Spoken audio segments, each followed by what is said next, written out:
मित्रों नमस्कार, मेरा नाम रोशन है और आज मैं आपके बीच माननीय सुप्रीम कोर्ट के एक महत्वपूर्ण निर्णय के बारे में चर्चा करने के लिए आया हूं। सुप्रीम कोर्ट ने दिल्ली के छावला में हुए एक नृशंस हत्याकांड की जो 3 दोषी ठहरा दिए गए थे लोअर कोर्ट और दिल्ली हाई कोर्ट द्वारा, उनको बाइज्जत बरी कर दिया, उनको दोष मुक्त कर दिया। इससे पूरा उत्तराखंड समाज और देश के अन्य वर्ग विचलित है, निराश है कि उन्हें उम्मीद थी कि जो हाई कोर्ट का फैसला था उसे सुप्रीम कोर्ट बरकरार रखेगा, लेकिन ऐसा नहीं हो पाया। सुप्रीम कोर्ट के उस पर अपने तर्क हैं। सुप्रीम कोर्ट ने कहा कि पुलिस की जो जांच है वो प्रॉपर नहीं है और ये जो डिसीज़न दिए गए वो भावनाओं पर आधारित दिए गए। तो सुप्रीम कोर्ट की 3 सदस्यीय खंडपीठ थी, उन्होंने यूनानिमसली ये निर्णय दिया है।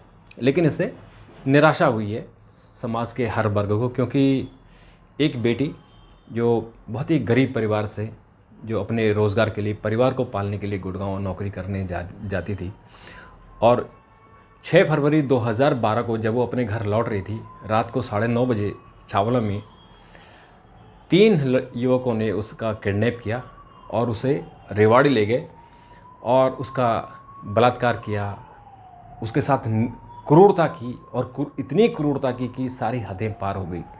उसकी आंखों में एसिड डाला गया, उसके अंगों को काटा गया, उसका बहुत ऐसे उसके साथ क्रूरता की गई कि उसे बयां करना भी बड़ा मुश्किल है। बहुत उन शब्दों को मुंह पर लाना, ज़बान पर लाना भी बड़ा मुश्किल है।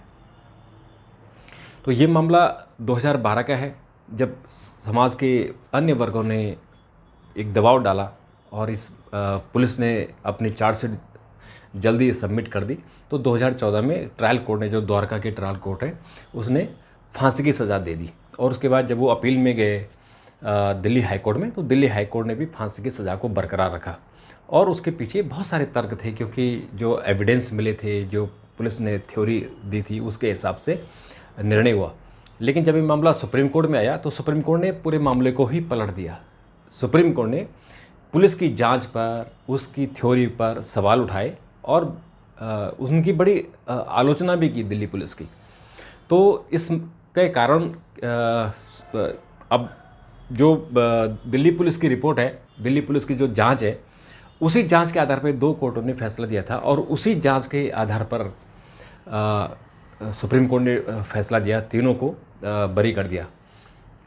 मित्रों, जसिका लाल का कांड अगर आपको याद हो 1999 का, तो उसमें चूँकि जो भी लोग अवेलेबल थे उस घटना में, उन सब लोगों ने गवाही देने से अपने आप को दूर रखा, वो मुकर गए थे।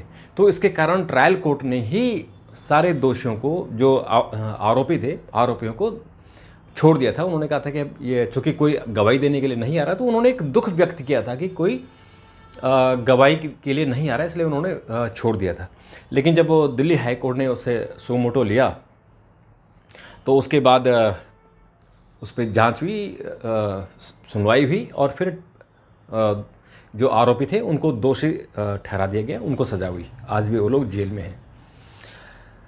ये जो मामला है, ये मामला जो आपने निर्भया वाला केस देखा होगा, निर्भया का केस 16 दिसंबर 2012 को हुआ था और उससे ठीक पहले ये अनामिका का केस हुआ था। निर्भया के केस में पूरा देश एकजुट हो गया था, समाज का हर वर्ग इसमें जुड़ गया था, क्योंकि पूरा देश हिल गया था इसमें। जिस तरह से मीडिया ने इस मुद्दे को उठाया था, तो हर वर्ग इसमें जुड़ गया था और बहुत देश भर में आंदोलन हुआ। दिल्ली में बहुत बड़ा आंदोलन हुआ था। सरकार ने निर्भया को बचाने की बड़ी कोशिश की, उसे मलेशिया भी ले गए, लेकिन वो दुर्भाग्यवश बच नहीं पाई, लेकिन उसके दोषियों को सजा हुई।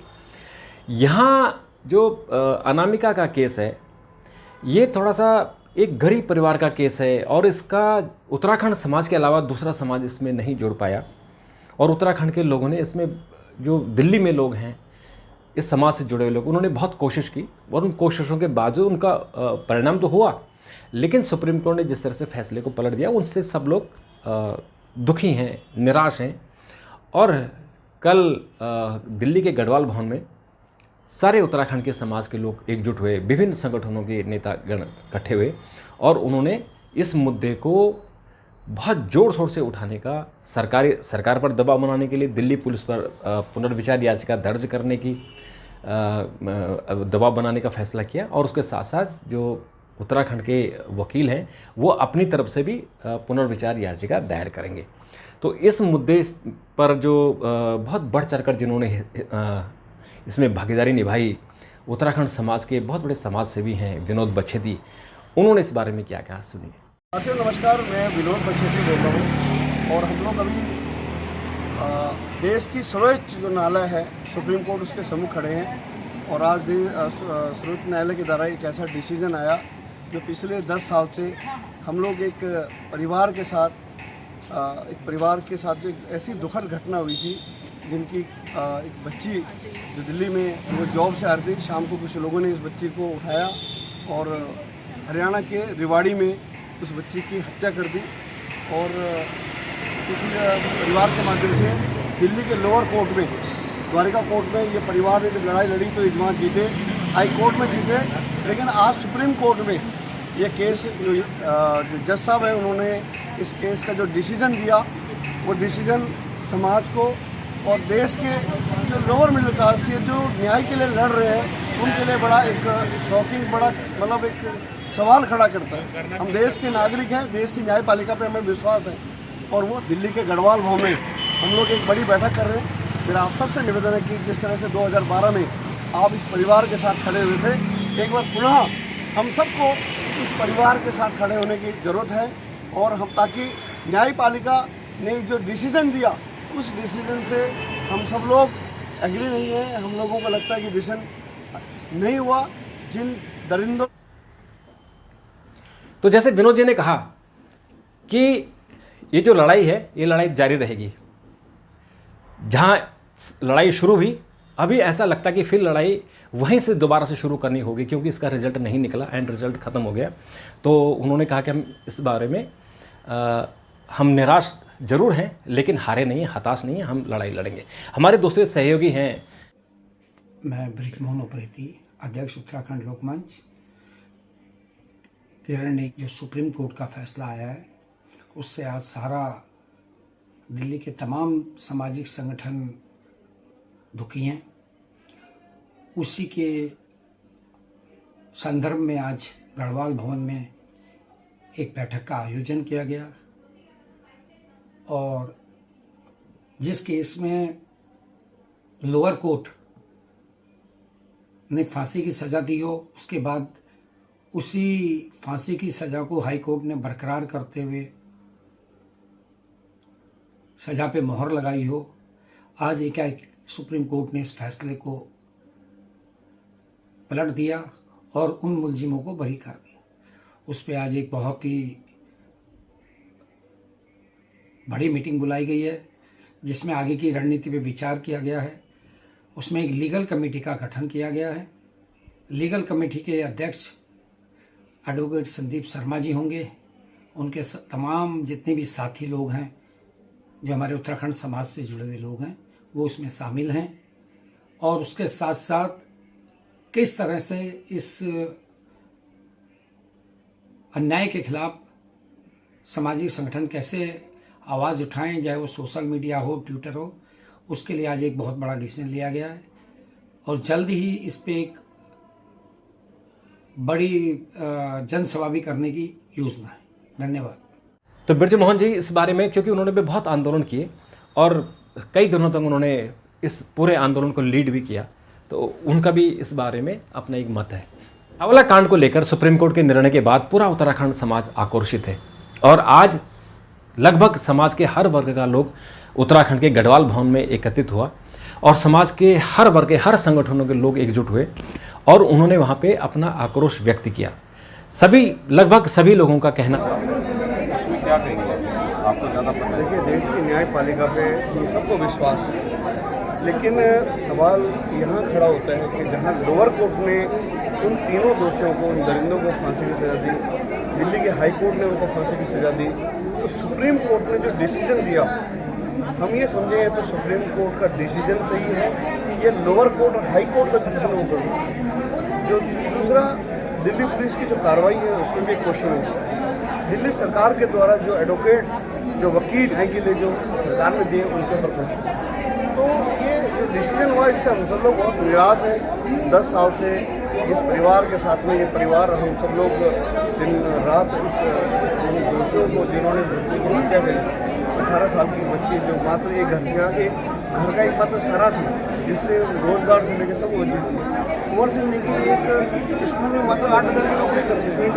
आज देखिए उनका वो जिंदा है, लेकिन एक जिंदा लाश की तरह। एक उम्मीद के सारे थे कि आज नहीं तो कल हमें न्याय मिलेगा, लेकिन जिस तरह का कल निर्णय आया, जो डिसीजन आया, उससे मुझे लगता है कि वो लोग हमारे साथ आज यहाँ खड़े हैं। लेकिन मैं समझ सकता हूँ आज जो बैठक यहाँ पे हुई है इसमें क्या फाइनली क्या डिसीजन निकला है, सुझाव क्या क्या है? एक जो मतलब यहाँ पे जो सभी NGO संस्थाओं की, RW की और उत्तराखंड के समाज के लोगों की जो बैठक, उसमें एक मॉनिटरिंग कमेटी बनेगी, जिसमें कुछ वकील हैं, कुछ सामाजिक लोग हैं। वो अगले 2 दिन में जो जजमेंट है उसको पढ़ेंगे और आगे जाके ये तो तय है कि हम दोबारा रिव्यू के लिए सुप्रीम कोर्ट में हम दोबारा इस केस को खुलवाएंगे और कहीं ना कहीं ये उस किरण नेगी के परिवार को ऐसे अनेकों जो केस हैं, उन केसों को एक ताकत मिलेगी। नहीं तो क्या होगा कि आज देखिए 2 लोग 3 लोग बरी हो गए, भविष्य में क्या होगा कि इस तरह के जो अपराधी होंगे, जो लोग ऐसे लोग होंगे, वो इस केस के बिहाफ पे सब उनके वकील कहेंगे देखो जी इस तरह का मामला हुआ था और 3 लोग छूट गए थे, तो इसीलिए इस तरह को। तो ये मुझे लगता है उनको कड़ी से कड़ी सजा होनी, ताकि भविष्य में इस तरह का अपराध करते हुए लोग 10 बार सोचें। ऐसा अपराध दिल्ली में, देश में कहीं भी नहीं हो, दुनिया में कहीं नहीं हो। ना था कि हम इस लड़ाई को आगे लेके जाएंगे और बड़ी खुशकिस्मती है कि बड़े बड़े वकील जो उत्तराखंड के हैं या दूसरे समाज के हैं, वो सुप्रीम कोर्ट में प्रैक्टिस करते हैं और उन्होंने कहा कि हम इस पर पुनर्याचिका दायर करेंगे और इस मामले को लेके हम पीछे नहीं हटने वाले हैं, इसको अंतिम निर्णय तक पहुंचाएंगे। तो आज उत्तराखंड भवन में, गढ़वाल भवन में जो कुछ हुआ, उसकी एक झलक आपको दिखाते हैं। हम लोग प्रयास किए हैं। आप ये देखिए कि नीतीश प्रकारा कांड जो था उसकी इकलौती मां ने लड़ा और DP यादव जैसे गैंगस्टर को सजा दिलवा के छोड़ी। जसिका लाल की बात करते इससे पहले मट्टू के जो हत्या कर दी गई थी, उसके जो IPS का बेटा था, बरी हो गया था कोर्ट से, लेकिन उसको दोबारा फांसी की सजा मट्टू के उसको IPS के बेटे को दिला के हम लोग रहे। सिंगल फैमिली लड़ी। जसिका लाल ने भी, जसिका की बहन ने इस केस को लड़ा, तो किरण नेगी केस में तो इतना बड़ा समाज इकट्ठा हो गया है। निश्चित रूप से फैसले आते हैं, फैसले इसीलिए आते हैं कि एकजुट होने के लिए, और रिव्यू पिटीशन जब हमारे पास है तो हम डालेंगे और जो भी हमारे जो हियरिंग कमेटी, जो भी हमारी एक लीगल कमेटी सेल के चेयरमैन बनेंगे और जो भी सजेशन, जो भी निर्णय देंगे, हम सब उनके साथ होंगे। न्याय मांगने के लिए, न्याय पाने के लिए धक्के खाते रहे, पहले ट्रायल कोर्ट के, फिर हाई कोर्ट के, फिर सुप्रीम कोर्ट के, और अंततः उन्हें निराशा लगी। उनका रो रो के बुरा हाल है। उनकी माताजी क्या कहती हैं और पिता क्या कहते हैं? मैं कुंवर सिंह नेगी, मैं आज यहाँ पे गढ़वाल भवन में जो मीटिंग हो रही है, जो समाज की मीटिंग है, समाज सेवा, वो समाज आज किरण नेगी के साथ में है और किरण नेगी समाज की है। सुप्रीम कोर्ट का जो कल निर्णय था वो हमारे पक्ष में नहीं था और इसीलिए आज यहाँ पर समाज एकत्र हुआ है और आगे हम जो है ये फैसला जब भी होगा न्याय जरूर मिलेगा। समाज से मेरी रिक्वेस्ट है कि आप मुझे पूरा सपोर्ट पहले भी किया है और आज भी जरूरत है, आज भी करेंगे। तो साथियों, पूरे उत्तराखंड समाज के लिए एक ये चैलेंज भी है कि इस लड़ाई को, जो कानूनी लड़ाई है, इस लड़ाई को आगे लेके जाना है। इस प्रोवाइड करा सकते हैं, वो सबके सब अपने अपने इनपुट देंगे। और मैं कहना चाहूँगा कि मेरे को सब लॉयर्स के खुद फ़ोन आ रहे हैं, सारे के सारे उत्तराखंड के लॉयर्स अपना कंट्रीब्यूशन इस केस में देना चाहते हैं और आने वाले समय में सब अपना कंट्रीब्यूशन देंगे विदिन 1 वीक। ये भी मैं आपको दोबारा से बताना चाहूँगा कि विदिन 1 वीक हम लोग इसको फाइल करने की सोच रहे हैं। हम 30 डेज़ का वेट नहीं करेंगे। परिवार को क्या कहना चाहेंगे? देखिए, परिवार को तो सिर्फ एक ही बात है कि इस मुश्किल घड़ी में पूरा का पूरा भारत देश उनके साथ खड़ा है और पूरा का पूरा भारत देश ये चाहता है कि उनको न्याय मिले। कोई अगर ऐसी चूक रह गई है, जो फैक्ट्स कोर्ट के सामने नहीं रखे गए हैं। मैं दोबारा बताना चाहूँगा कि अगर कोई फैक्ट्स ऐसे हैं जो नहीं रखे गए हैं, जो कि कंसीडर नहीं करे गए, उनको हम वकीलों के द्वारा, ये हमारा फ़र्ज़ भी है और हमारी तरफ से एक सहानुभूति स्टेटमेंट भी है उनकी तरफ कि हम उन फैक्ट्स को दोबारा से सुप्रीम कोर्ट के सामने रखेंगे आने वाले 1 महीने के अंदर। ठीक। इस लड़ाई को सुप्रीम कोर्ट में दोबारा से एक रिट फाइल करनी है और जितने हमारे जो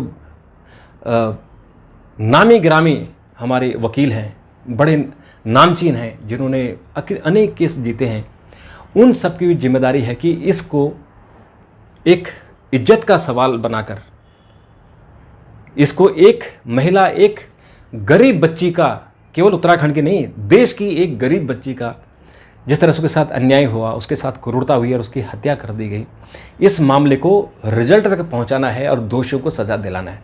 जब का उन्होंने वो दिया कि इन्वेस्टिगेशन ये था, लोअर कोर्ट में ठीक नहीं था, वो नहीं था, हमें कोई तर्क मान्य नहीं है। हमारी बेटी के साथ दरिंदगी हुई है, किसी ने की है, आप ढूंढ के लाइए जिसने की है। अगर आपको लगता है ये नहीं है तो, और 11 साल के बाद आप ये न्याय दे रहे हैं। जब तक दोषियों को सजा नहीं मिलेगी तो ये केस, ये उसी तरह से जैसे जेसिका लाल केस हुआ था कि उसमें जितने दोषी थे उनको सजा हुई, तो ये केस भी कुछ इसी तरह से लगता है। बरी तो हो गया है, लेकिन लड़ाई ये ख़त्म नहीं हुई है, लड़ाई आगे जारी रहेगी और उन दोषियों को सज़ा देना ज़रूरी है। इन दोषियों को सज़ा दिलाने तक कोई भी सांस नहीं लेगा, कोई भी पीछे नहीं हटेगा, थक कर नहीं बैठेगा।